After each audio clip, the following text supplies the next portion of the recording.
ಬಸ್ಸಿಗೆ ಬರೋ ಸಾಕಷ್ಟು ಬಾಳೆಕುಂದ್ರಿ ಗುರುಗಳೇನಿದ್ದರು ದತ್ತ ಸ್ವರೂಪಿಗಳೇ ಆಗಿದ್ದರು. ಅವರು ಇವರು ಮೊಟ್ಟ ಮೊದಲ ಒಂದು ಇವರು ಟೀಚರ್ ಇದ್ದರು. ಅವ್ರಿಗೆ ಅವರ ತಮ್ಮಿದ್ದ ಅವರು ಅಂದರೆ ವಿಶೇಷ ಇವರು ದತ್ತೋಪಂತ ಮಹಾರಾಜ ಅಂತ ದತ್ತೋಪಂತ ಕುಲಕರ್ಣಿ ಅಂತ. ಇವರಿಗೆ 3 ಮಂದಿ ಗುರುಗಳು. ಒಬ್ಬರು ಈಗ ದೀಕ್ಷಾ ಗುರುಗಳು ಬೇರೆ, ಒಬ್ಬರು ದಂಡ ಕೊಟ್ಟವ್ರು ಬೇರೆ.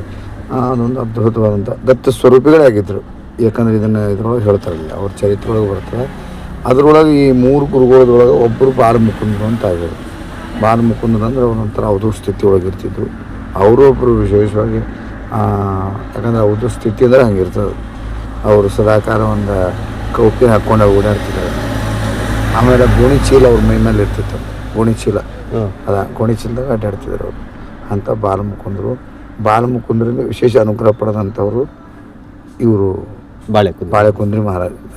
ಪಂತ್ ಮಹಾರಾಜ ಅಂತ ಹೇಳ್ತಾರೆ.